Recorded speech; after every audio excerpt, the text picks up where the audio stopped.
Caverna Sonora. Bom dia, boa tarde, boa noite. E se você sofre de insônia, boa sorte. Está começando mais um episódio do podcast História e Sociedade. Episódio de número 8 com o tema da Guerra do Peloponeso, pessoal. E hoje, comigo aqui, para me auxiliar nesse tema, eu tenho o professor Vitor Passuelo. Nós vamos fazer uma importante abordagem, dar aquela pincelada legal sobre esse tema. Vamos falar de Atenas, de Esparta, o contexto social, político e econômico daquela região, né? As principais figuras, algumas batalhas, as polis, como elas se comportavam e como essa guerra influenciou toda a região durante aquele período antigo. Então, pessoal, fiquem ligados aí neste maravilhoso episódio que está começando no nosso podcast. Fique aí, não saia, não perca um minuto sequer dessa conversa muito legal que eu tive com o professor Vitor Passuelo.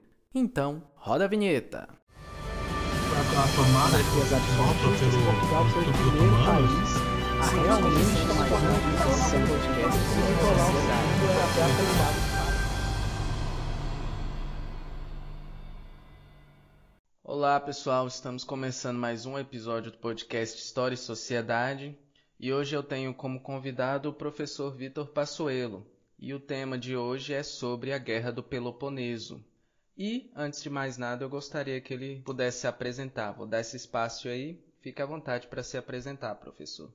Muito obrigado pelo convite. Eu me chamo Vitor Passuelo, sou professor de História Antiga e Medieval da Universidade Estadual de Goiás, campus Quirinópolis. Minha especialidade não é propriamente a Grécia Antiga, né? Eu sou especialista no judaísmo greco-romano, especialista em Flávio Josefo, que eu fiz o pós-doutorado, mas por afinidade e por questões interessantes, todos os historiadores antigos lidavam com guerra, e o Tucídides, que falou da Guerra do Peloponeso, é um historiador que é a base para todos os outros historiadores em muitos temas. Então é um tema que tem da área de interesse, que tem muita relevância para mim também.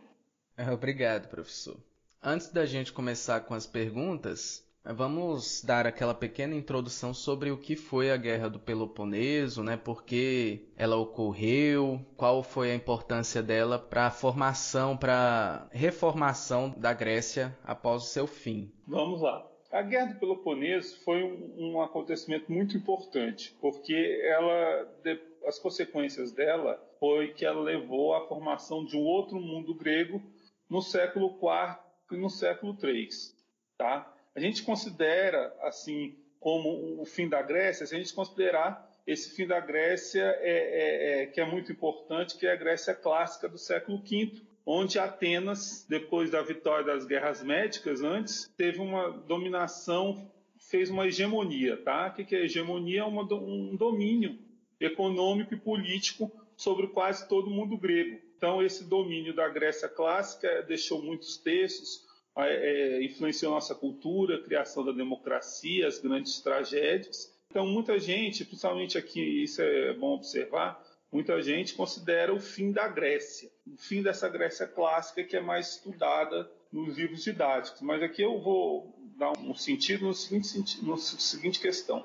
Mudou a Grécia, mas a Grécia do século IV também é muito importante para a gente entender a época helenística. Então, no Brasil já temos textos falando da época helenística, temos alguns textos importantes, mas ela é menos estudada. Por que ela é menos estudada? Porque os textos antigos, né, as fontes antigas, elas parecem não ser tão importantes como a do século V, mas a gente tem muitos historiadores importantes, né? Então, para a gente entender a época helenística e essa mudança do mundo grego, a Guerra do Peloponeso é fundamental, porque é nela que a gente vê os germes das mudanças que vai introduzir uma nova época na Grécia. É comum, inclusive, muitos livros de história fazerem aquela ponte do fim da guerra já com o domínio romano. Eles engolem um período que houve aí antes da dominação de Roma, né? E mais uma coisa que você falou, tá? Então, os livros didáticos dão esse caráter, né? E ignoram esse período. E uma coisa importante é que também os livros didáticos ignoram, que vem sendo discutido, é que a Guerra do Peloponeso vai botar em contato, a gente vai ter muitas informações sobre as outras cidades-estados gregas importantes, que chegaram poucas fontes para a gente, mas que são tão importantes para dar uma visão mais plural do mundo grego, não ficar centrado só em Atenas e Esparta. Com certeza. Inclusive, tem bons artigos já falando sobre isso, do tanto que os livros didáticos estão ultrapassados. Inclusive, eu acho que foi o senhor mesmo que compartilhou e eu acabei dando uma lida sobre um artigo da USP sobre o assunto. Perfeito, isso aí. E eu vou para a primeira pergunta. Embora utilizassem a mesma língua, a cultura e a religião, os antigos gregos eram divididos politicamente. Como era essa divisão e por qual razão isso ocorria? Tá, vamos lá. Essa questão da divisão, apesar deles terem uma cultura comum, como você falou, eles compartilhavam, por exemplo, todo ano eles faziam as Olimpíadas em algumas cidades santuários, a questão ideológica ficou muito forte. Depois da vitória das guerras médicas contra os persas, os atenienses criaram, né, a Liga de Delos. Essa Liga de Delos, a princípio, era uma liga de proteção, quer dizer, todas as cidades aliadas de Atenas contribuíam com uma parte de dinheiro para Atenas financiar uma tropa marítima, vários navios, que Atenas era talocracia, democracia do governo do mar, para proteger contra os persas, a ameaça dos persas lá na Jônia. Mas aí o que aconteceu? Atenas, apesar de ser uma sociedade democrática, ela era também, depois da vitória contra os persas, uma sociedade imperialista. Então ela tinha uma política externa muito agressiva perante as outras cidades-estados. Então ela oferecia o quê? Ela defendia esse ideal da democracia. Então Atenas queria exportar um modelo político, ideológico, que era a democracia, para todas as cidades gregas, e ela começou a exportar também esse modelo. Muitas cidades seguiam ela como aliadas. Então essa aliança pressupunha também um modelo democrático, né? Mas aí a questão ideológica era o seguinte: esse modelo democrático favorecia mais o povo, os mais pobres, por exemplo, porque Atenas defendia um império marítimo. Quem participava do exército no mar, nos navios, marinheiros, eram pessoas mais pobres que não tinham condições de comprar uma armadura. Então, as pessoas mais ricas, que faziam parte dos hoplitas, das falanges, tinham que ter dinheiro para comprar armadura, e para isso tinham que ter terras, para produzir uma certa riqueza, um certo excedente.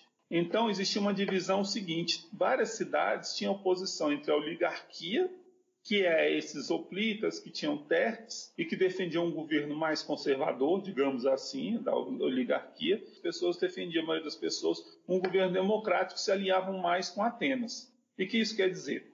Quer dizer que existia uma diferença aí de classes, tá, entre os mais pobres e os mais ricos. Geralmente os mais pobres eram democratas e os mais ricos oligarcas. Isso é um fator essencial para entender a Guerra do Peloponeso. Por quê?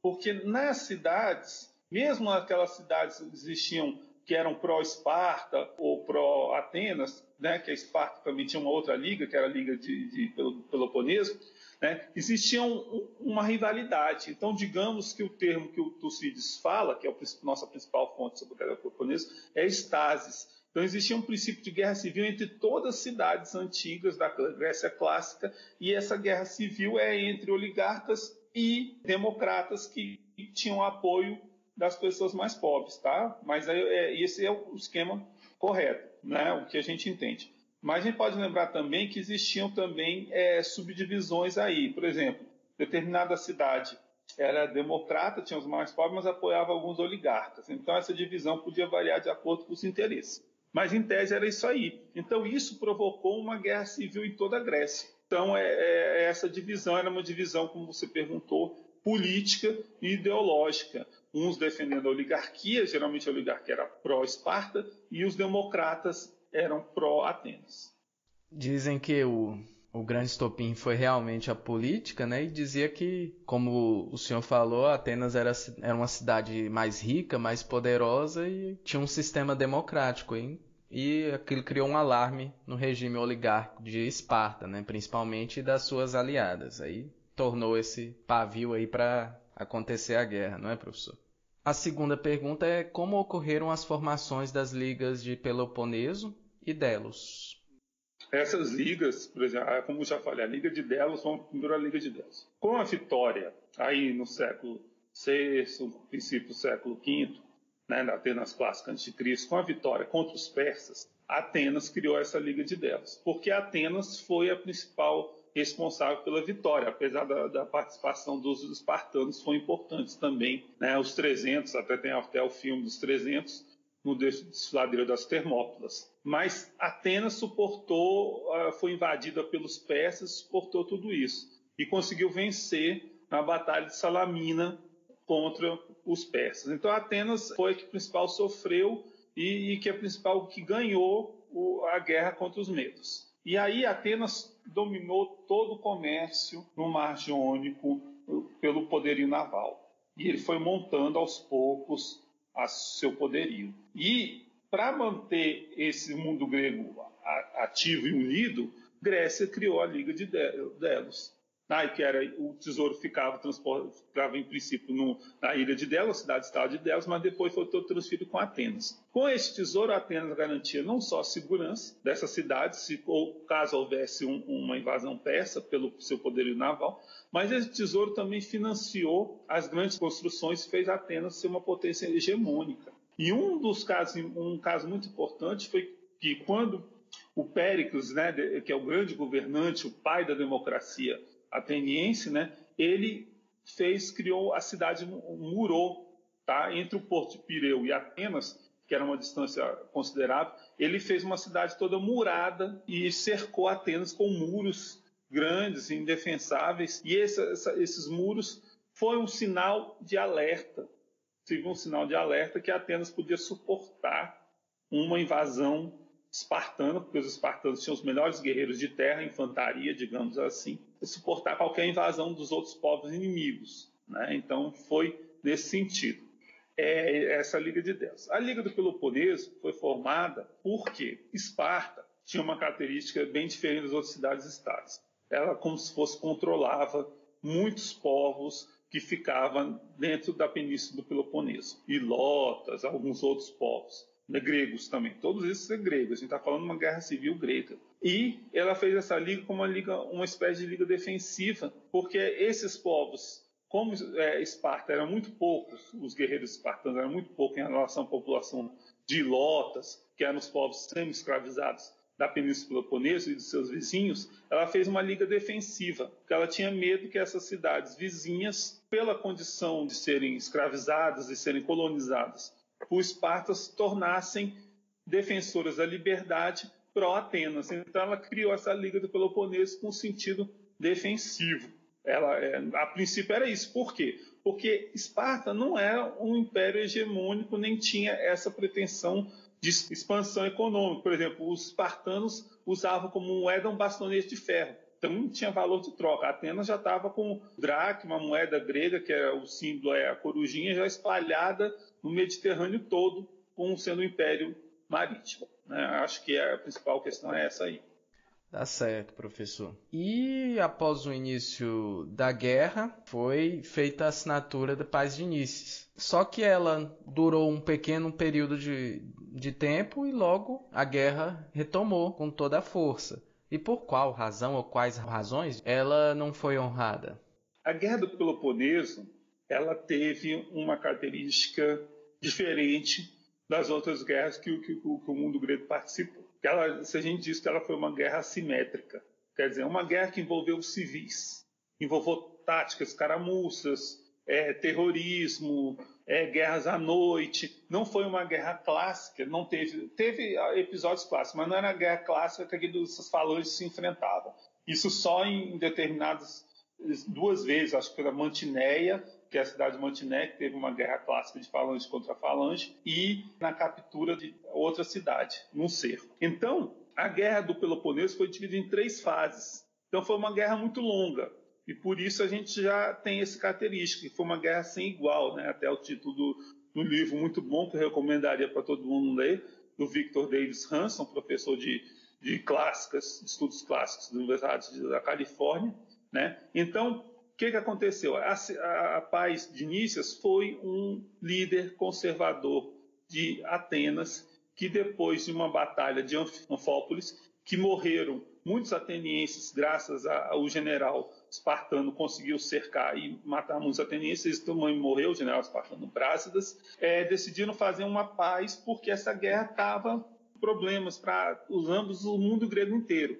Fome, teve a peste, a questão da peste é muito importante, quando na primeira fase da guerra, antes da paz de Nícias, que matou muitos atenienses, porque os atenienses se recolheram, todo mundo do interior, né, da Península Ática, do interior dos fazendeiros, se recolheram dentro da cidade, e aí teve muitas doenças por falta de condições higiênicas, né, condições sanitárias, calor, Atenas era muito quente, né, Grécia é muito quente até hoje, mas a gente sabe que as condições sanitárias provavelmente aumentaram, né, o grau de morte. Então morreram muita gente. E do lado espartano, os espartanos fizeram uma guerra que eles tentaram devastar todo o interior da Ática, menos Atenas, que estava cercado por muros. E isso não estava dando certo. E também os guerreiros, quando estavam no verão, eles faziam guerra, em quase todas as outras épocas, eles estavam plantando. Então eram todos agricultores. A sociedade antiga era toda de agricultores. Então, ocorreu essa paz de início para dar um descanso para as tropas, né, para as pessoas. Só que essa paz durou muito pouco. Era paz de mais ou menos uns 10 anos,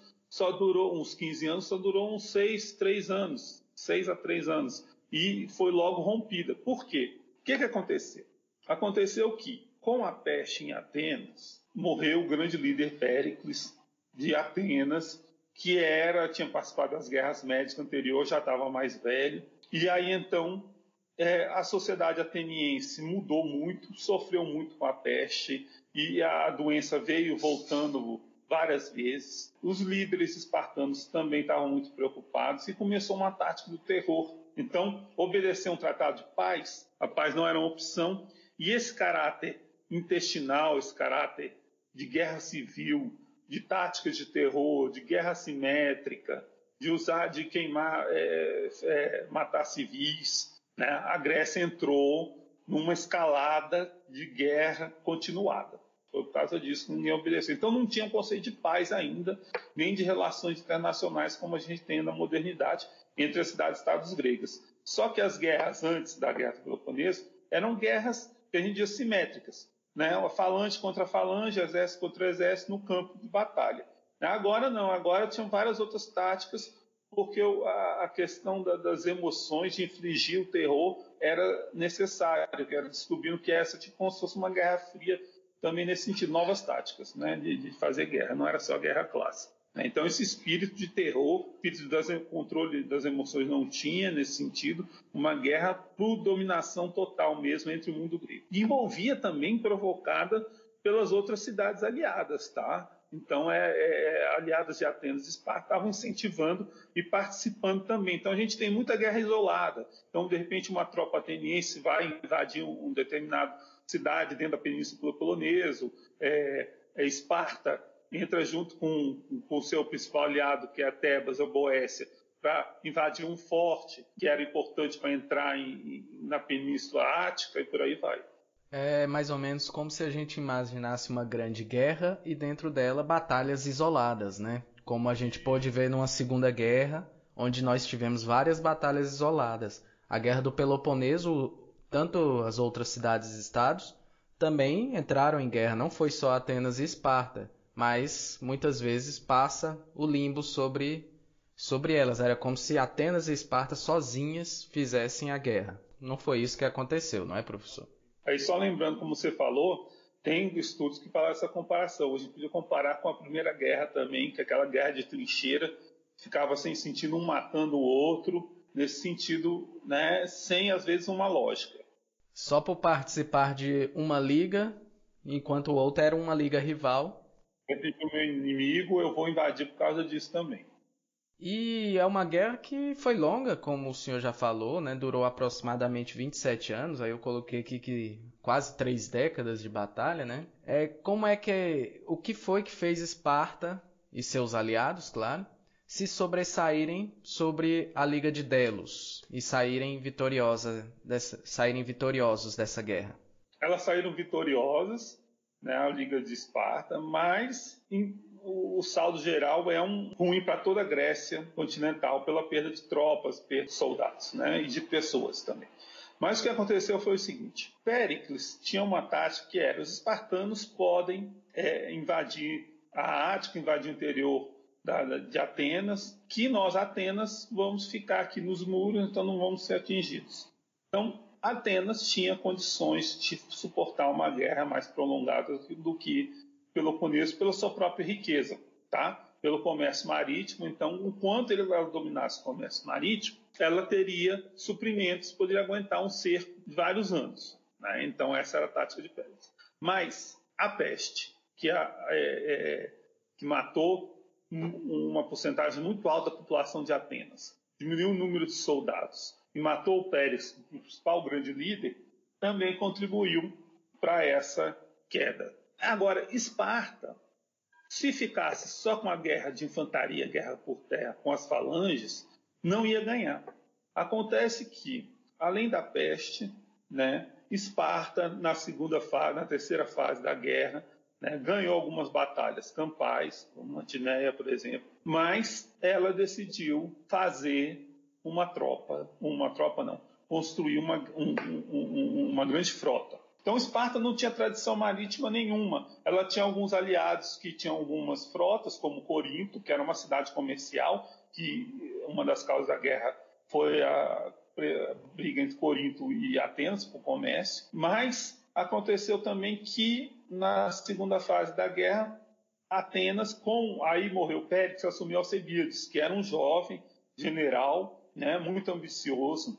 Ele foi para fazer guerra com as tropas navais para Siracusa. Siracusa é a Magna Grécia na Itália, que fornecia, né, a Magna Grécia na Itália, lá na Sicília, perto da Sicília, fornecia alimentos para Esparta. Então era aliado de Esparta.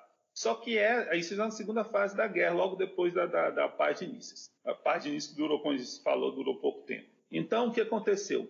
Essa guerra da Sicília, que a gente chama de excursão da Sicília, deu errado. Atenas não conseguiu vencer porque os espartanos não tinham uma frota naval para fazer oposição a Atenas. O que eles fizeram?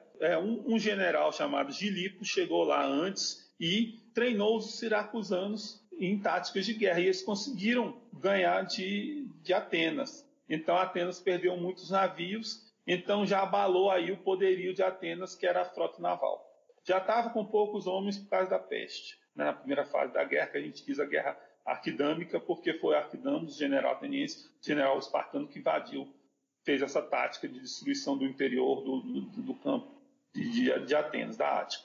Mas aí essa segunda fase, a excursão de Alcebiades não dá certo e os atenienses perdem muitos navios, aí o poder ateniense já fica muito frágil, né? E com isso, os espartanos começam a perceber que há necessidade de uma frota naval. E aí os espartanos começam a conversar com o inimigo de Atenas, o inimigo dos gregos, que eram os persas. Os persas fornecem condições financeiras para os espartanos construírem uma frota naval grande para se opor à Liga de Delos, aos atenienses, e essa frota naval ganha a batalha no rio de Egopótamos, que é a última batalha, que dá a vitória à Liga de Delos. E os espartanos também controlam o Helesponto. O Helesponto é o contato, hoje de onde fica a Turquia, Istambul, o contato entre o Mar Jônico e o Mar Negro, né, que vinha muitos cereais do sul da Rússia para Atenas, então era a fonte de fornecimento de suprimentos de Atenas. Então corta esse ponto e começa a dominar o Mar Jônico, que era todo ateniense, e os espartanos dominam a parte da Turquia, a parte oriental. Então Atenas aí fica sem seu principal poderio naval de fornecimento que sustentaria Atenas numa guerra longa. Só lembrando aqui, eu acho que o senhor já até citou aí, os persas pouco antes estavam envolvidos numa guerra contra Atenas, né, que eram as guerras médicas, né? Essa guerra, não só pelas batalhas por si só, por todo o contexto que o senhor falou de pestes, né, de várias óbitos que Atenas e Esparta vieram a ter, enfraquecimento dos seus exércitos tornou a Grécia vulnerável, né, por longos anos. E isso vai influenciar muito para que a Grécia acabe sendo depois dominada, né? E é justamente sobre isso que eu gostaria de falar com o senhor na próxima pergunta, que quais foram as principais consequências dessa guerra para ambos os lados? Consequências foram muitas, até em alguns casos bem radicais. Com uma guerra civil, uma guerra longa, a população da Grécia continental, toda do mundo grego, das cidades-estados gregas, ficou abalado com muito pouca gente. Então a gente perde um número de falanges, muita morte com a peste, com as guerras também. E esse mundo grego fica abalado. A dominação, quando o Esparta ganha e consegue ter um governo oligárquico em Atenas que dura pouco, né? Depois vem a democracia, se recupera em Atenas, mas o poder militar da Grécia toda ficou muito enfraquecido. Com isso, a gente tem depois da hegemonia de Esparta, uma hegemonia tebana, tá? Que eram os boés, que a Tebas era um local onde tinha muitos cavalos, uma terra muito fértil. Epaminondas consegue dominar o mundo grego aí no século IV, e depois vem o Filipe II da Macedônia e domina todo o mundo grego, aproveitando essa fragilidade em termos de tropas que a Grécia não tinha por causa da consequência da guerra do Peloponeso. E a gente tem uma outra mudança, várias mudanças. Por exemplo, essa guerra clássica de falange, do cidadão hoplita, que era clássico do século V, muda, porque agora se contrata muito mercenários. Agora também você usa infantaria, cavalaria leve, tropas auxiliares, novas táticas, não fica só falange contra falange, que era o cidadão hoplita clássico do século V lutando contra o cidadão hoplita, uma guerra simétrica, como a gente falou. E acontece também uma integração, por incrível que pareça, uma integração maior do mundo grego com o exterior, porque você vai pegar auxílio, o mundo para fazer esses mercenários vem de outros locais, não só da Grécia, né? Esse contato aumenta, né? Então aí a gente já começa a ter uma nova mentalidade. Apenas perde seu poder político, mas continua com o seu poder intelectual, se torna uma escola da Grécia, do mundo inteiro. Então Atenas consegue até resolver o seu problema da democracia nesse sentido, controlar. E, por exemplo, uma mudança também em termos de governo. Os generais agora, a questão militar se separa da questão política. Então, antes era general e político. Você tinha que ser um grande orador, um grande democrata, de um partido democrata, para depois virar o general que era eleito. Agora a guerra vai se tornar uma questão especializada e vai se separar um pouco da política. E Atenas faz reformas, quer dizer, Atenas, por exemplo, grande personalidade do século IV, como o filósofo político Isócrates, escreveu até um tratado sobre a paz. Então Atenas aprende. Digamos, Atenas aprendeu muito depois da Guerra do Peloponeso com consequências. Mas ela perde esse poder militar e político. E esse poder econômico vai perdendo também. Elas melhoram as suas questões, mas agora, em termos militares, já era tarde. Então, esse império hegemônico, essa hegemonia de Atenas, agora acaba. Então, a gente tem uma hegemonia de várias cidades até chegar um império, uma formação como o Filipe da Macedônia, que construiu um império, um reino mais forte, com mais tropas, para exercer esse domínio sobre a Grécia. Então, essa mudança da Guerra do Peloponeso é fundamental, como a gente conversou um pouco antes, para explicar essa mudança, o século IV, né, que a gente diz que, por exemplo, a gente teve vários pensadores das escolas platônicas e aristotélicas são do século IV, mas elas todas vão se referir muito ao século V, que foi a época de ouro de Atenas. Mas elas se adaptam a essa situação. Atenas se torna uma escola da Grécia, um centro de exportação de cultura e formação formação de educação, mas ela perde esse poder político e econômico que era o Império Ateniense, o Império do Mar, desse controle. Esse controle agora fica em parte de mão persa, depois vem Filipe da Macedônia e conquista a Pérsia toda. A gente entra na era dos grandes impérios. Acaba esse governo da democracia. Então é interessante pensar que a democracia foi uma experiência no mundo antigo, com a Grécia do século V, que durou pouco tempo, se a gente comparar aos grandes impérios e às grandes monarquias, né? Então durou pouco tempo, mas esse tempo que durou deixou um legado cultural para a gente imenso, imenso que a gente recebe até hoje, é influenciado. Mas no mundo antigo, a democracia foi um experimento que durou pouco tempo, e isso contrasta com a história antiga, que a maioria dos governos eram imperiais e monarquias que tinham que sustentar guerras.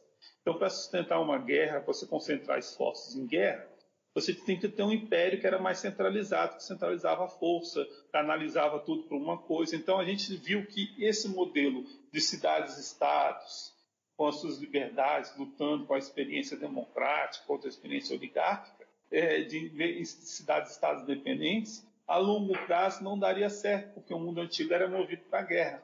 Então, esses estados, a gente vê pelas táticas que os atenienses e os espartanos erraram muito em termos de guerra, levando civis à guerra, não garantindo proteção aos seus civis, não tinha como sustentar com esse modelo imperialista que Atenas tinha construído.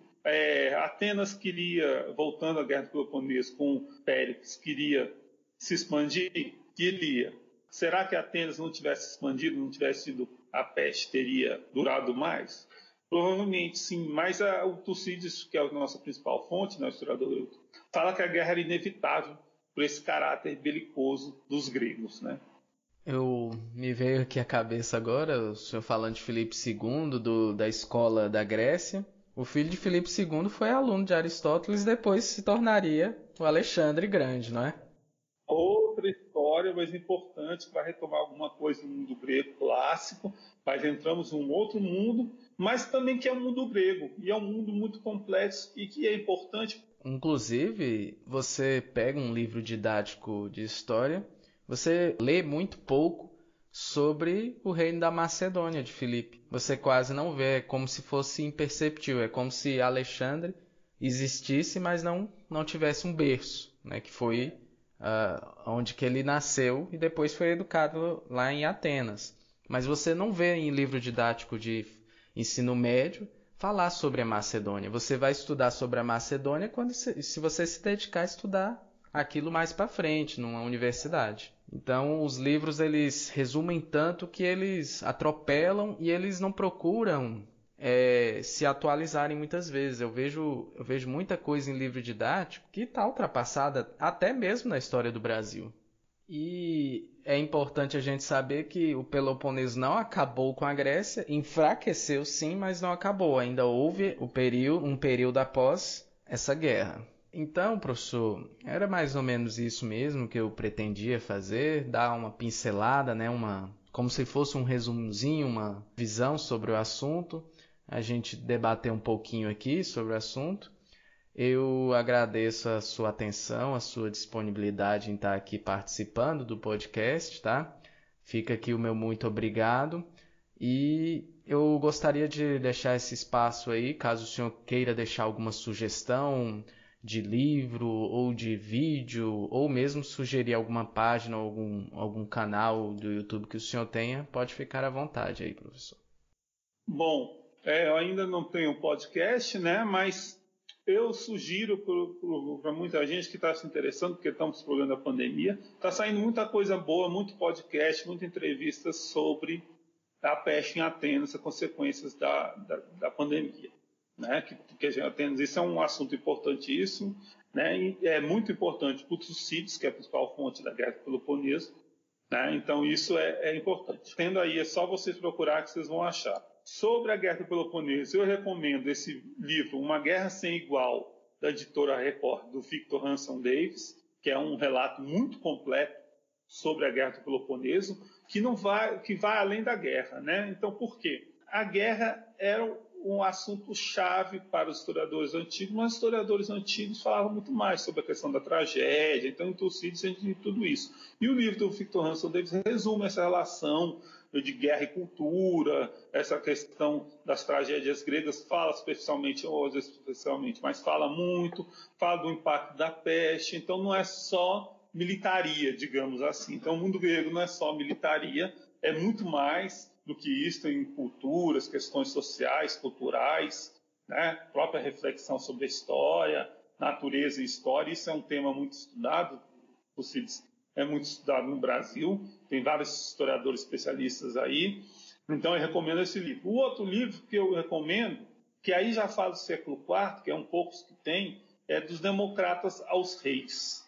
Tá? O livro, todos pela editora Record, dos Democratas aos Reis. Eu esqueci o nome do historiador agora, é um historiador inglês, também eu recomendo também para entender essa transição do século IV para o século III até chegar à época helenística, né? Então eu recomendo esses livros aí. Então, mais uma vez agradecendo aqui a sua atenção, a sua presença aqui no episódio do podcast História e Sociedade. Muito obrigado e um futuro convite aí pode acontecer, tá bom, professor? Eu que agradeço, Sérgio. Tudo bem? Infelizmente, chegamos ao final de mais um episódio do podcast História e Sociedade, episódio de número 8 sobre a Guerra do Peloponeso.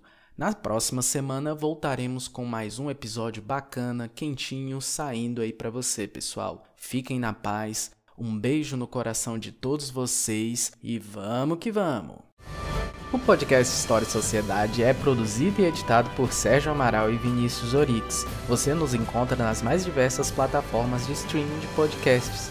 Nos vemos na próxima, pessoal. Tchau, tchau!